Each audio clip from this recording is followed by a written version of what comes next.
we are starting with segment 9, that is registration under GST. So from now onwards, that is segment 9 to end. So mostly this will be for MCQ or theory questions, and third priority only practical. So first will be for MCQ purpose, second will be theory type questions, that is case study type questions, and third priority only practical questions. And so far up to segment number 8 what we have discussed, so we will get lot of practical questions on that. And registration, we have section 22 to section 30, and section up to section 21 we have completed in input tax credit, and thereafter 22, 23, 24 talks about the legality of registration. 22 says that when a person is required to get registered, and 23 is when a person is exempted from registration, and 24 is compulsory registration, and section 25 procedure for registration, section 26 deemed registration, and 27 special provision for CTP and NRTP. Then last 3 sections is special cases, that is 28 amendment in registration, 29 cancellation of registration, and 30 revocation of cancellation of registration. And now, so first we are discussing section 22, when a person is required to get registered. So we need to check their threshold limit. If they cross the threshold limit, if their aggregate turnover cross the threshold limit, then they need to register. So what is the threshold limit for registration? So if they are doing business in 4 states, that is M, M, T, N, and if they are doing business in a single state and that single state is in MMTN, then the limit will be 10 lakhs, let it be goods or services. They are doing business in single state and that single state is in U stamp, then the limit will be 20 lakhs, let it be goods or services. And if they are doing business in other states, then the limit will be 40 lakhs if they are exclusively engaged in supply of goods, and if they are engaged in supply of both goods and services or services, it will be 20 lakhs. What is MMTN? Manipur, Mizoram, Tripura, Nagaland. And U stamp is Uttarakhand, Sikkim, Arunachal Pradesh, Telangana, Arunachal Pradesh, Meghalaya and Puducherry, 6 states. So I am doing business. First I need to check in the question whether I am doing business in single state or multiple states. I am doing business in single state. That single state is in MMTN. Then the limit will be 10 lakhs. And then that single state is in the list of U stamp. Then the limit will be 20 lakhs. If it is in other state, for example, Tamil Nadu, so not in this list. So and I am exclusively engaged in supply of goods. So the limit will be 40 lakhs. I am in Telangana, exclusively engaged in supply of goods, 20 lakhs because U stamp. I am in Nagaland, exclusively engaged in supply of goods, 10 lakhs because MMTN. I am in Karnataka, engaged in supply both goods and services, then the limit will be 20 lakhs. And I am in say Andhra Pradesh, I am rendering only services, then the limit will be 20 lakhs. If I am rendering only goods in Andhra Pradesh, 40 lakhs. But in Telangana, it will become 20 lakhs. Is it clear? Now, so that is this 3 points. For 4 states, MMTN, 10 lakhs limit. For U stamp, 20 lakhs. For all other state, 20 lakhs limit for service and 40 lakhs limit for goods. And this aggregate turnover will be computed on all India basis or state wise on all India basis. And the limit of 40 lakhs is applicable only in case of exclusive supply of goods. If a person is engaged in supply of goods and services or supply of services, then the limit will be 20 lakhs or 10 lakhs.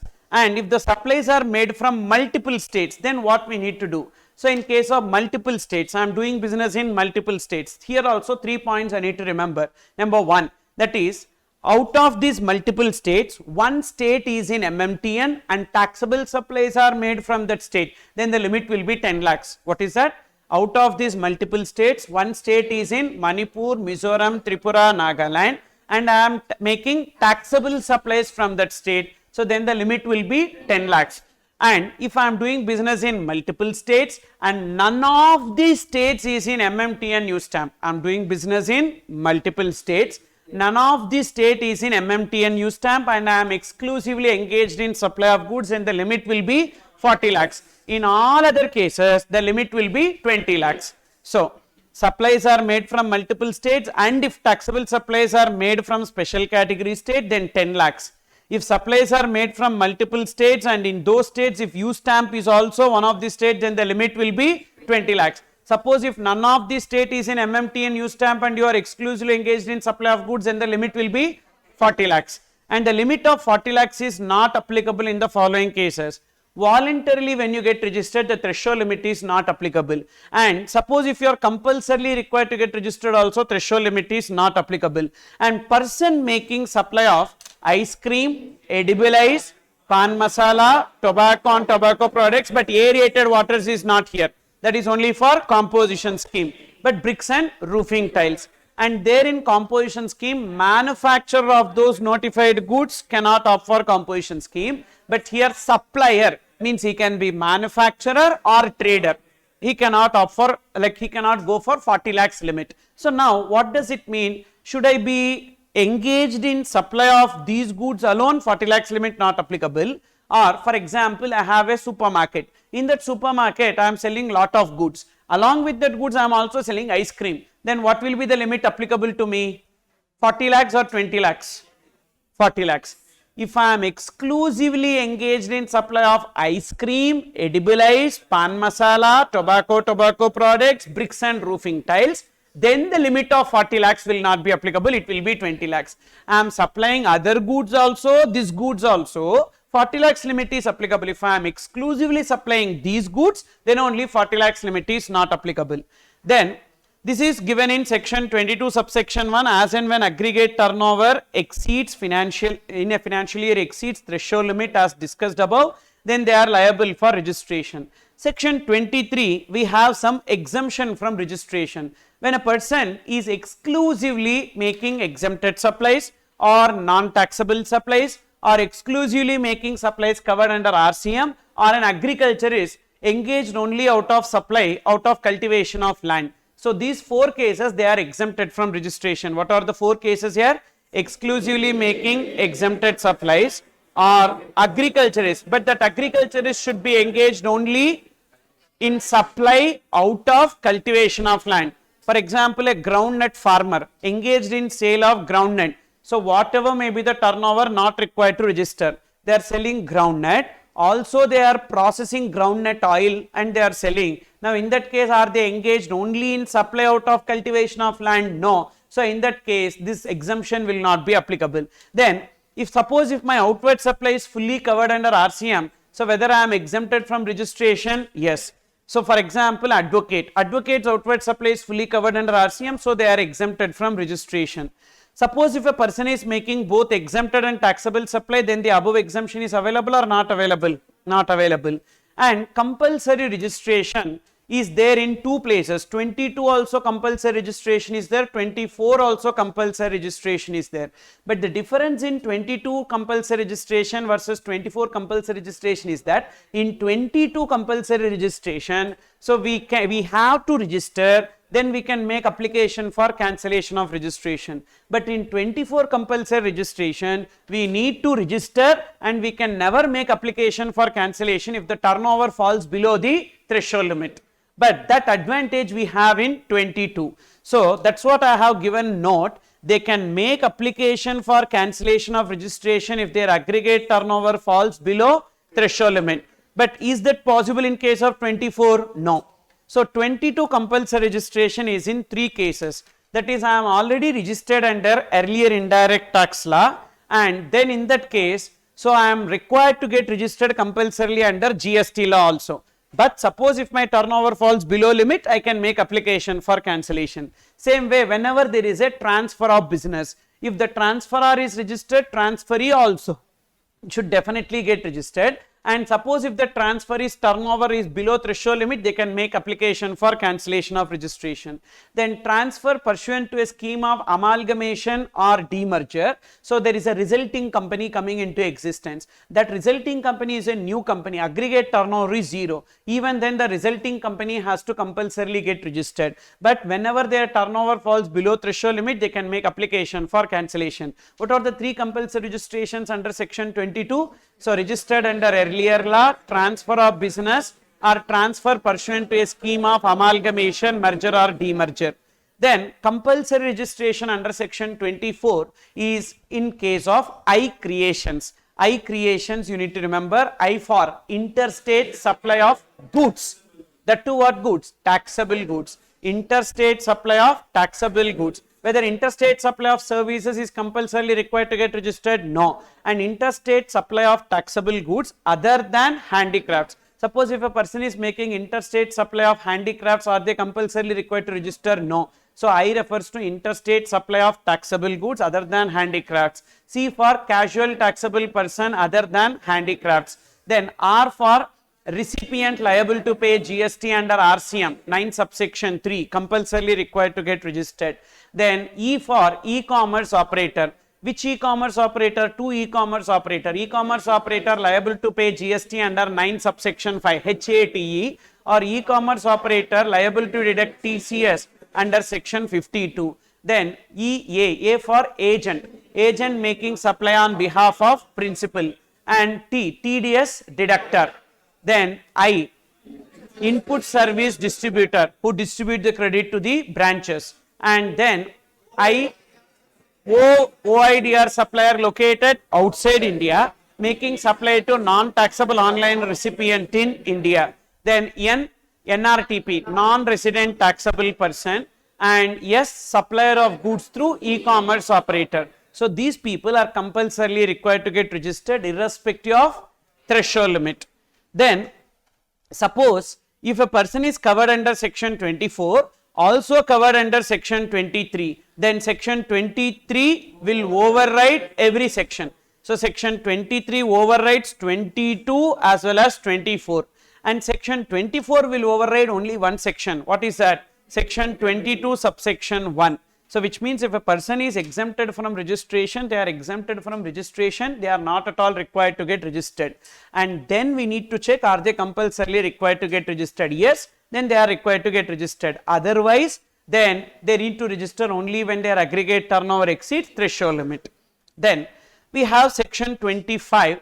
So 22, 23, 24 we completed. 25 is procedure for registration. For this procedure for registration, we need to remember 6 forms. REG1, application for registration. REG2, acknowledgement. REG3, notice. And REG4, reply to the notice. REG5, cancellation, that is rejection of application. REG6, certificate of registration. Now, what is the time limit within which we need to make application for registration? Generally within 30 days. From the date we are liable to get registered, we need to make application for registration. However, in case of CTP and NRTP, when they need to make application for registration, at least 5 days before commencement of business. CTP and NRTP will get a permanent registration or a temporary registration. Temporary registration. So for them, they have to make application at least 5 days before commencement of business, and all others they need to make application within 30 days from the date they are liable to get registered. And this time limit from REG1 to REG2, acknowledgement will be generated immediately. And once we file application, within 7 working days, either we need to get notice or we need to get registration certificate. So please check, REG3 or REG6 should be within 7 working days. And same way, from the time when we give the reply to the notice in REG4, from REG4, REG5 or REG6, that is rejection of application or certificate of registration, should be within 7 working days. And what is the time limit for reply to the notice? 7 working days. So in procedure for registration, everywhere the time limit is 7 working days. Then next, so we have to furnish the bank details. What is the time limit within which the bank details needs to be furnished? Bank details can be furnished at the time of making application for registration, or we can submit the bank details at a later point of time also. But that later point of time is within 45 days from the date of registration or due date of filing 3B, whichever is earlier.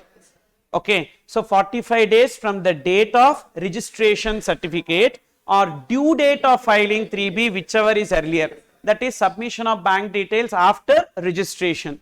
And Aadhaar authentication, at the time when we make application for registration, we can either select Aadhaar authentication or make application without Aadhaar authentication. Suppose if you are selecting Aadhaar authentication, then the authentication should be completed within 15 days from the date of submission of Part B. And what if within 15 days we are not completing the authentication? On expiry of 15 days, it is deemed that the application is filed without Aadhaar authentication. And within this 15 days, whenever we complete the authentication, that date only will be taken as the date of submission of application. So say this, Aadhaar authentication after submission of Part B of RAG1, one authentication link will be sent, and we need to successfully complete the Aadhaar authentication. And once we complete the authentication, that is the date of application. So within 7 working days from authentication, we will get the registration certificate. Suppose if the authentication is not completed within 15 days, on expiry of 15 days, it is deemed that you submitted the application without Aadhaar authentication. Then suppose if the application is submitted without Aadhaar authentication or submitted with authentication and not completed authentication within 15 days, thereafter within 30 days, so the physical verification will be conducted, and thereafter only they will be giving the registration certificate. So therefore, if you submit the application without authentication, 30 days from the date of submission of application, so they have to complete physical verification and issue registration certificate. Suppose you submitted with authentication, 15 days over, then the 30 days will be counted after expiry of 15 days. After expiry of 15 days, that 30 days will be counted. Okay, understood or not? Now, here we have something called as deemed registration. What are the cases where we have deemed registration? So total 4 places. Number 1, that is you made an application, concentrate, please concentrate. You made an application for registration, and within 7 working days, you neither got a notice nor got a registration certificate, then it is deemed registration. So you made an application means what? You completed authentication. Within 7 working days, you neither got notice nor got certificate of registration, deemed registration, first point. Second point, you completed authentication and you got a notice. You gave a reply to the notice. After reply to the notice, within 7 working days, you did not get registration certificate or they did not reject the application, then also deemed registration. Number 3, you submitted application without authentication, and within 30 days they have not given the registration certificate after physical verification, then also deemed registration. Fourth deemed registration, last point, that is you submitted application with authentication, not completed authentication within 15 days, and thereafter within 30 days they have not granted the registration certificate, then also deemed registration. So this can be asked as short note question, deemed registration, 4 points. These 4 points only I have discussed now. So this can be tested for short note question. So deemed registration. Okay, clear here? Then next one. So what will be taken as the date of submission of application, date of authentication, or 15 days of submission of Part B, whichever is earlier. And so what is the non-applicability of Aadhaar authentication? You see this. This can also be asked for a short note question, that is for individual or sole proprietor, when authentication is applicable if they are citizen of India. What if they are not a citizen of India, they don't have Aadhaar number, so Aadhaar authentication not applicable. For a HUF, when Aadhaar authentication not applicable, other than Karta, members other than Karta, Aadhaar authentication not applicable. Then for firm LLP, when Aadhaar authentication not applicable, other than authorized or managing partner. Is it clear? So what you need to remember is when Aadhaar authentication is not applicable. So for that we are discussing first individual. Individual everywhere authentication applicable, but when it is not applicable, not a citizen of India. HUF, Karta needs to undergo authentication, so other members not required to undergo authentication. Then in case of firm or LLP, only authorized or managing partner required to undergo authentication, so the other partners not required to undergo authentication. In case of any other person, authorized signatory is required to undergo authentication and others are not required to undergo authentication. Whereas in case of government and its family members, authentication not required. Who is that? Central government, state government department, local authority, public sector undertaking and statutory body. These 4 people, authentication is not at all required. And thereafter UIN holder. So UIN holder also authentication not required. So total 9 points you need to remember. So what are those 9 points? First step, in not a citizen of India, members other than Karta and partners other than managing or authorized partner, or members other than authorized signatory, central or state government department, local authority, PSU, statutory body, UIN holder. So total 9. They are not required to undergo authentication, and even if they are already registered also, because suppose if authentication is not done initially at the time of application, every registered person is required to undergo authentication at a later point of time, but that is not applicable for these 9 people. Okay, for these 9 cases authentication is not at all applicable even at the time of making application, or even if they are already registered. Then time limit for making application for registration: CTP, NRTP at least 5 days before commencement of business, all others 30 days. Suppose if it is section 24, 30 days should be counted from when? 30 days from the date of commencement of business. And suppose if it is registered under earlier law, 30 days should be counted from 1/7/2017. In case of transfer of business, 30 days should be counted from the date of transfer. In case of amalgamation, merger, etc., 30 days should be counted from the date on which ROC gives certificate of incorporation to the new entity. And in case of any other person, 30 days should be counted from the date when aggregate turnover exceeds threshold limit. Then section 26, 25 we completed procedure for registration. Section 26, one deemed registration is there, which says that if a person is registered under CGST Act, they are deemed to be registered under SGST Act and IGST Act. Same way, if there is a cancellation of registration under one act, deemed to be cancellation under other act, or rejection of application under one act, deemed to be rejection of application under other acts. That is that fiction, deeming fiction. Then section 27 talks about special provision for CTP and NRTP. Whether they get a permanent registration or a temporary registration. Temporary registration, what is the period for which registration will be granted to them? For a period of 90 days, and it can be extended for a further period of 90 days. So means, so up to 90 days, it is not flat 90 days, which means number of days that they are asking, or 90 days, whichever is less, lower. For example, they are asking for 10 days, then 10 days only it will be given. Suppose if they are asking for 120 days, 90 days, and thereafter again on expiry of 90 days they need to make further application for extension. It can be extended for a further period not exceeding 90 days.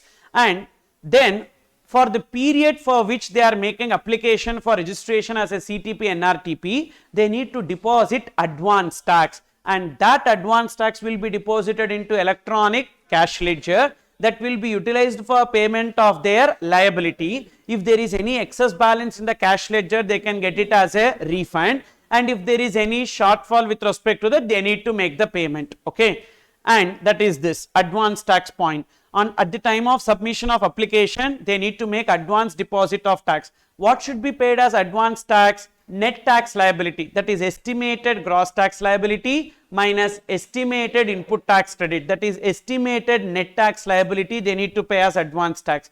Suppose if they are asking for any extension, for that extended period also again they need to pay the advance tax, and that advance tax will be created in electronic cash ledger, which will be adjusted against final liability. Then these are the distinguishing points. CTP means a person who come from other state to this state and is not having any fixed place of business in this state, whereas NRTP will come from outside India to India and is not having any physical place of business or residence in India, and CTP undertakes a transaction in the course or furtherance of business, but NRTP no such requirement.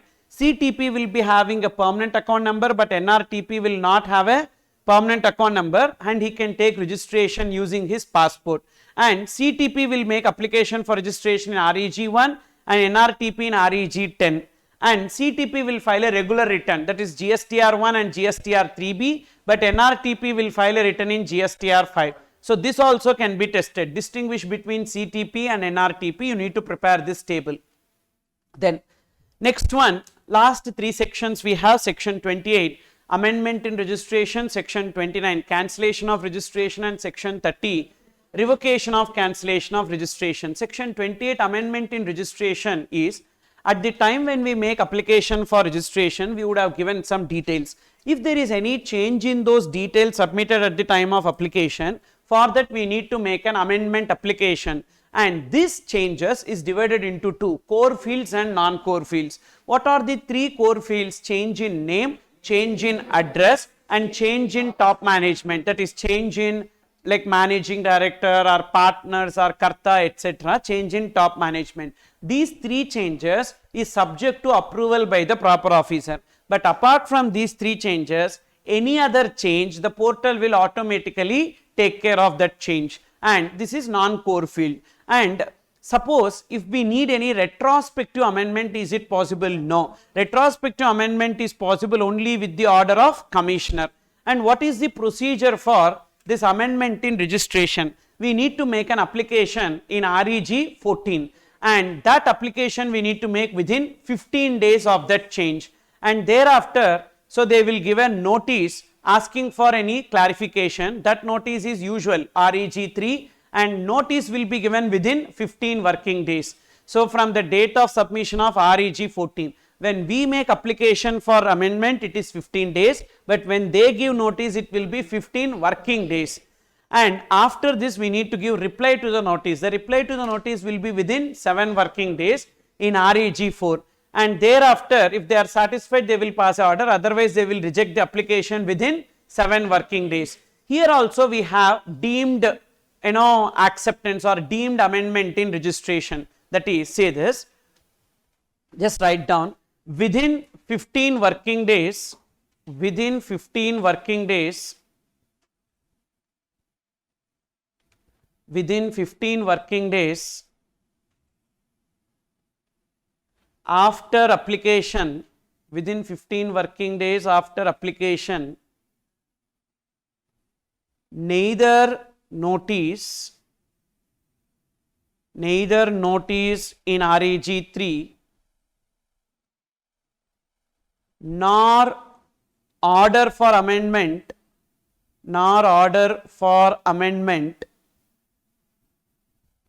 within 15 working days after application, neither notice in REG 3 nor order for amendment in REG 15, okay. Application is in REG 14, order is in REG 15, okay. Neither notice in REG 3 nor order in for amendment in REG 15 within 15 working days. Then amendment deemed to have taken place, amendment deemed to be accepted, amendment deemed to be accepted. Clear here? Same way, we got a notice, we gave a reply to the notice. After reply to the notice, what is the time limit within which we need to get the order? 7 working days. So that is another point. Within 7 working days, within 7 working days, neither rejection of application, within 7 working days after reply to notice, sorry, within 7 working days after reply to notice, after reply to notice, neither rejection of application,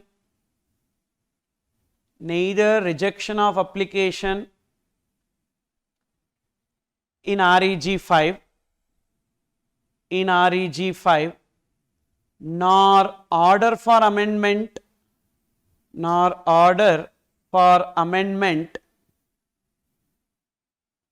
in REG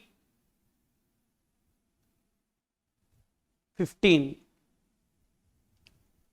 okay. That is, within 7 working days after reply to notice, we did not get rejection in application nor order for amendment. So then amendment deemed to be accepted, amendment deemed to be accepted.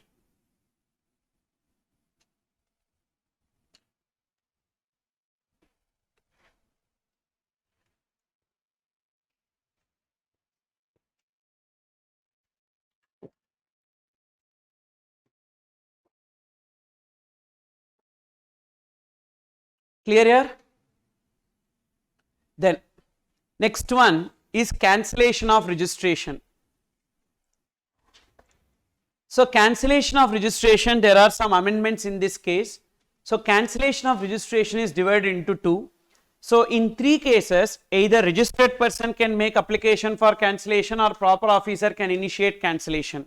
What are those three cases? So whenever there is transfer of business or discontinuance of business, or a person is no longer liable to be registered, or change in constitution of business, that is firm to company or company like individual to firm, etc., change in constitution. So three cases, that is transfer or discontinuance of business or change in constitution of business, a person no longer liable to be registered, they can make application for cancellation of registration, or proper officer suo motu can initiate cancellation of registration, and the application for cancellation of registration is in REG 16. And whenever the application for cancellation of registration is to be made, here also Aadhaar authentication is necessary. And Aadhaar authentication is mandatory here. It is not optional. Aadhaar authentication is mandatory for a registered person filing application for cancellation of registration. And there are 5 cases where suo motu proper officer will initiate cancellation by giving a show cause notice in REG 17. What are those cases? Number 1, contravention of the provisions of the act or rules, or a person who is under composition scheme and they are required to file an annual return and they did not file annual return within 3 months after the due date. What is the due date of filing annual return? It is 30th April of the succeeding financial year. So within 3 months after the 30th April means May, June, July. So by July, if the annual return is not filed, so then there can be cancellation of registration. So person opting for composition scheme not filed annual return of a financial year within 3 months from the due date. Suppose if a person is under other than composition scheme and they have not filed normal returns for consecutive 6 months or 2 quarters, then also their registration can be cancelled. So first is contravention of the provisions of act or rules. Second and third is what? Related to non-filing of returns. Composition scheme is what? Annual return. Not file annual return within 3 months after due date. And normal scheme is what? Not file regular returns consecutive 6 months or consecutive 2 quarters.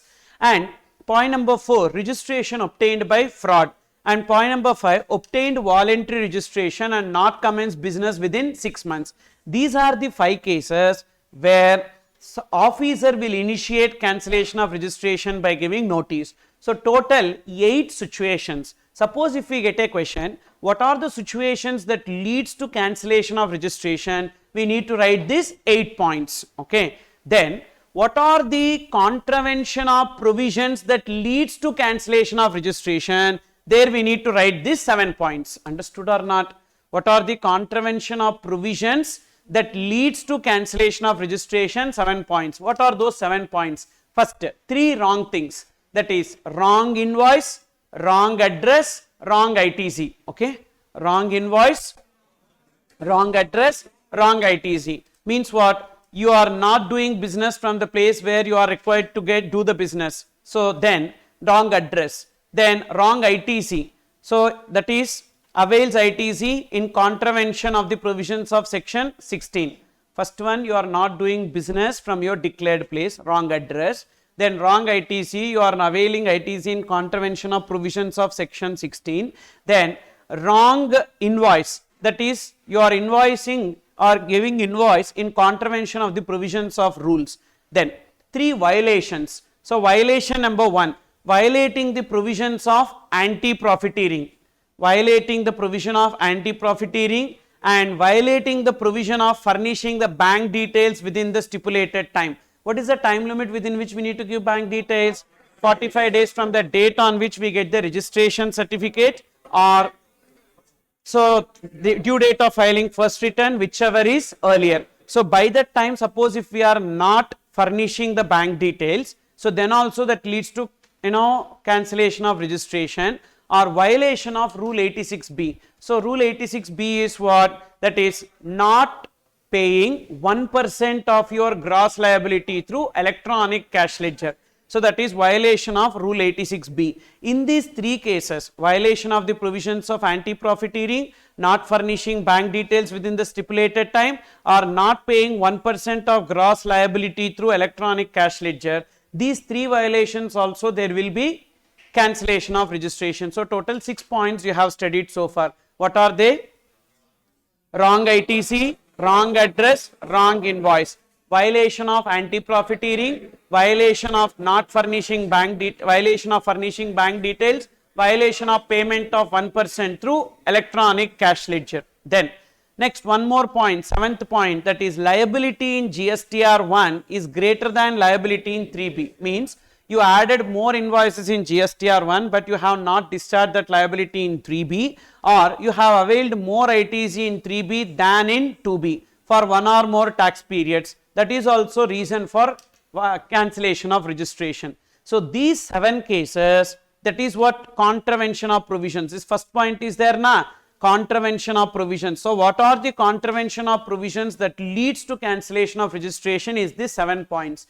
Now in exam, when they are asking what are the situations that leads to cancellation of registration, you need to write 8 points. What are the contravention of provisions that leads to cancellation of registration? These 7 points we need to write. Okay. Then suspension of registration. Whenever there is a cancellation of registration,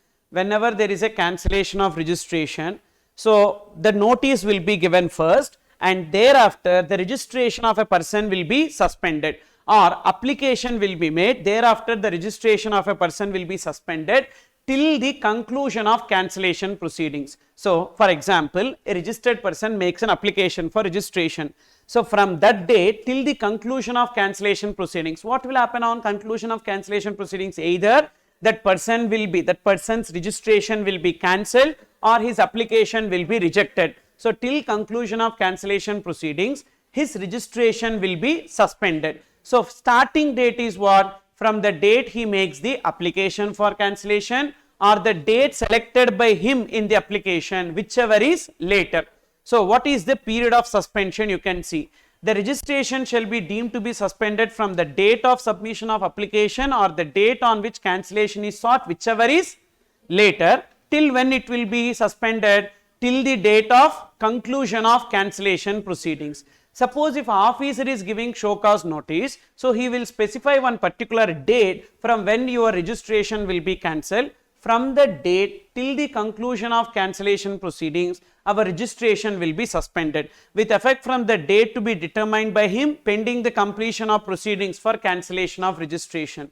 Now, during the period of suspension, so what is the consequences? With respect to our outward supplies, we cannot collect GST, means we cannot give tax invoice. With respect to our inward supplies, we cannot avail ITC, means we cannot file GSTR 3B return for availment of ITC. Okay. So a registered person whose registration has been suspended as above shall not make any taxable supply, means can make taxable supply but cannot issue tax invoice, and shall not be required to furnish any return. And this suspension will be deemed to be revoked whenever the cancellation proceedings are concluded. Upon conclusion of cancellation proceedings, the suspension is deemed to have been revoked. Okay. Then there is one amendment in this case. What is that? That is, during the suspension period, whatever returns we have not filed up to the date of suspension, if you are filing those returns, then suspension will be automatically revoked. Is it clear? Say for example, first you got a show cause notice for cancellation of registration. On what reason? You have not filed returns, and thereafter your registration is suspended. Now during the period of suspension, so during the period of suspension, still can I file returns? Yes, not for the suspended period, but for the period up to the date of suspension, you can file those returns. And once you file those returns, so automatic revocation of suspension. And suppose after conclusion of cancellation proceedings, what will happen? Either cancellation order will be given or notice will be dropped. If they pass a cancellation order, still you can get the revocation of cancellation by filing an application for revocation of cancellation, that is section 30. That is, within the suspended period you file the return so that registration will be continued. Suspension is revoked. or they passed a cancellation order. After passing cancellation order, you want to continue in the registration. For that, what you need to do, you need to make application for revocation of cancellation in REG 21. What is the time limit within which you need to make application for revocation? Within 30 days from the date you got the cancellation order. From the date you got the cancellation order within 30 days, it can be extended for a further period of 30 days by additional or joint commissioner, and it can be extended for a further period of 30 days by commissioner. So 330 days, section 30, revocation of cancellation, 330 days, okay. So 30 days from the date of order plus 30 days by additional or joint commissioner plus 30 days by commissioner. So proper officer is satisfied. And one more thing, before making application for revocation, all the pending returns should be filed. And if the proper officer is satisfied, yes, immediately they will revoke the cancellation order in REG 22. If not satisfied, they will give an opportunity of being heard, in that is notice will be given, and thereafter you need to give a reply to the notice within 7 working days. So here opportunity of being heard in REG 3, notice in REG 3 here, notice in REG 3, and thereafter within 7 working days you need to furnish the reply in REG 23, that is correct only, and then within 30 days if the proper officer is satisfied, they will give a revoke the cancellation order, or if they are not satisfied, so they will reject the application. Clear? So therefore first what will happen? Order. From that order within 30 days we have to make application for revocation. It can be extended for a further period of 30 days by additional or joint, thereafter further 30 days by commissioner, and after that within 7 days either we need to get the order or we need to get the notice, correct? No. So that is not given. We will get either the revocation order or the notice, but thereafter within 7 working days we need to give reply. You understood or not? The 7 working days is not for giving notice or passing the order, that is not there. But once they give notice, within 7 working days we need to give reply, and thereafter within 30 days if the proper officer is satisfied, they will revoke the cancellation order or they will reject the application. Now even for making application for revocation of cancellation also Aadhaar authentication is mandatory. So there are 3 places we come across Aadhaar authentication. One is application for registration, second application for cancellation of registration, third application for revocation of cancellation. So that is about registration that we have completed, okay.